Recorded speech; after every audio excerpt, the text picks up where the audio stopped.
ఓం నమః శివాయ. అందరికీ వెరీ గుడ్ మార్నింగ్. నేను మీ విష్ణు కిషోర్, ఆస్ట్రో న్యూమరాలజిస్ట్.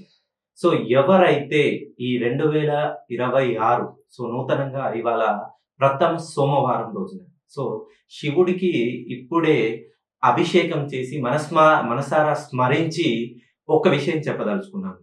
మీ పిల్లలు గాని, మీరు గాని నూతన సంవత్సరంలో ఏదైనా నూతనంగా అడుగు వేయాలని ఆలోచిస్తున్నారా? ఉద్యోగ విషయంలో గాని, వ్యాపార విషయంలో గాని, విదేశాలకు వెళ్ళాలని గాని, నూతనంగా కాంపిటీటివ్ ఎగ్జామ్స్ రాస్తున్న వాళ్ళు, మెయిన్‌గా ఇప్పుడే ఇంటర్మీడియేట్‌లో రాస్తున్న వాళ్ళు, 10థ్ క్లాస్ ఎగ్జామ్స్ రాస్తున్న వాళ్ళు, ఐఐటీ లెవెల్స్ ఎగ్జామ్స్ రాస్తున్న వాళ్ళు, నీట్ రాస్తున్న వాళ్ళు, మీ అందరి కోసం నేను జనవరి 10న శని హోమం జరిపిస్తున్నాను.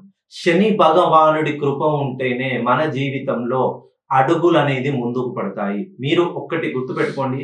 ఎప్పుడైనా మన వెనకాల మన నెత్తి మీద ఒక 100 కేజీల బరువు పెట్టి పరిగెత్తండి అంటే ఎలా పరిగెత్తుతామో, అదే ఎటువంటి బరువు లేకుండా మనల్ని పరిగెత్తండి అంటే ఎలా పరిగెత్తుతాం. మన నెత్తిన ఎటువంటి కష్టాలు ఉండొద్దు అనంటే ఈ జనవరి 10, 2026 తేదీన నేను జరిపించే శని హోమంలో ప్రతి ఒక్కరు ఎవరైతే నూతనంగా మీ జీవితంలో అడుగులు ముందుకు వేయాలనే ఆలోచనతో ఉన్నవాళ్ళు ఈ హోమంను జరిపించుకొని ఆ సాక్షాత్తు ఆ పరమశివుడి శని భగవానుడి కృపకు పాత్రులై మీరు మీ పిల్లలు అష్టైశ్వర్యాలు భోగ భాగ్యాలతో సుఖ సంతోషాలతో వర్ధిల్లాలని మనస్ఫూర్తిగా కోరుకుంటున్నాను.